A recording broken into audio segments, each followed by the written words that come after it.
Hi guys, Paul from Warrior Tactical Systems here. In this video we're going to talk about defense of another, and that's can be a tricky subject, is when and where you should get involved and apply deadly force in the defense of another.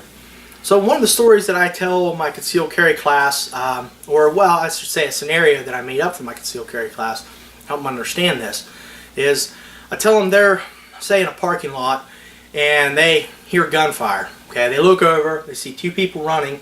The person in the back, they see firing a gun at the person in front. They're running in and out between cars, trees, whatever, and they keep seeing this person shooting. The person that's being chased falls down behind a vehicle. You can't see him. The other person runs up and he starts to bring the gun up on the person that's down.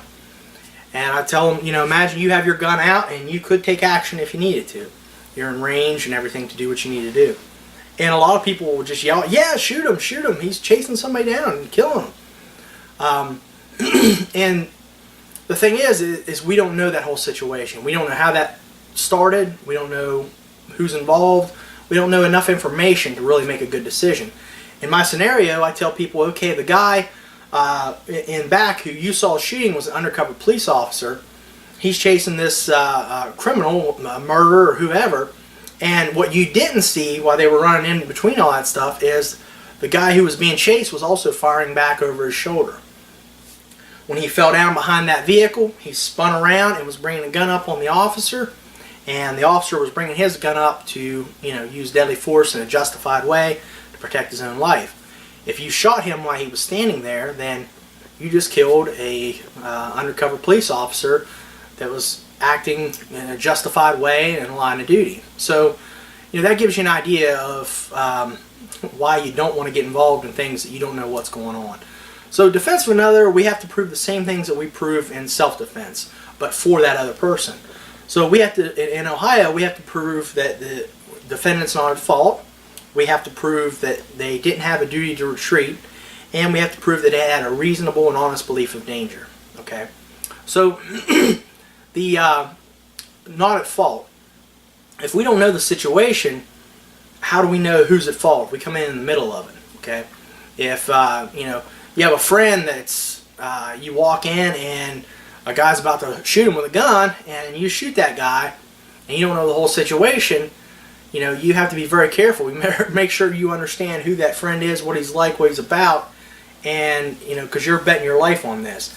If your friend started the fight, and they got into a fight, and then your friend pulled out a knife and cut the guy, and the guy jumped back and pulled out a gun, was going to act in self-defense while your friend was charging him with a knife, then you shoot that guy with a gun, you're in the wrong, okay? Because he was acting in self-defense. He didn't start the fight, and he was defending himself.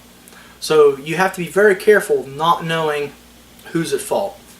Duty to retreat, that only applies where it's applicable. Some states don't have that, but if you have a duty to retreat, and it's always wise to if you can, you have to show that that person didn't try to leave the situation and get himself away from it, or at least announce that he was planning to leave.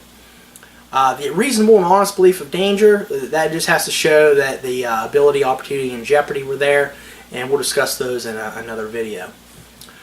A couple other things you want to keep in mind is, if you look at domestic disputes, police officers will arrive at a domestic, they have a woman that's obviously been beaten, and a man there with bloody knuckles. They go to arrest the man, and the woman's jumping on their back trying to defend him.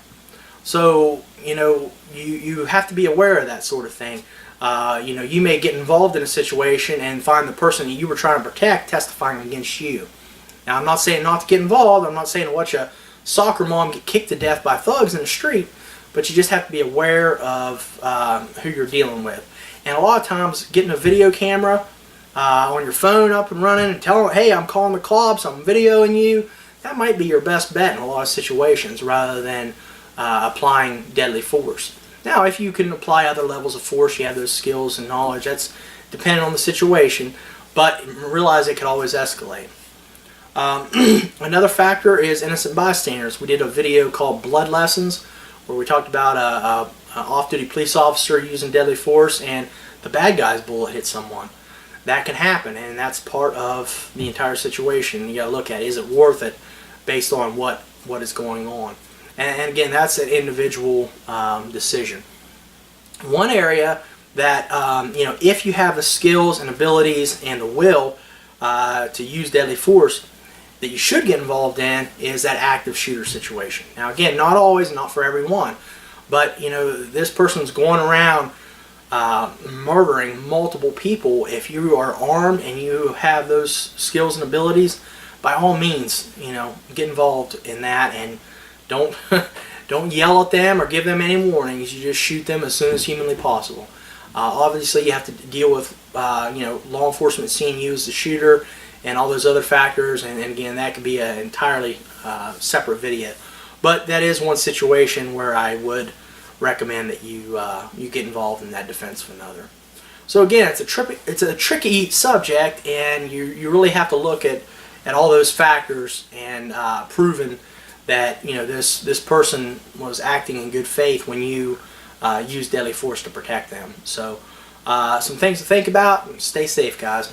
Okay, I'd love to hear your questions and comments. Normally in class I get a lot on this particular subject. Well, what if it's this? What if it's that? By all means, post them below, and I'll try to help out, and maybe some of the folks that watch this channel can help out. And please subscribe and hit the like button.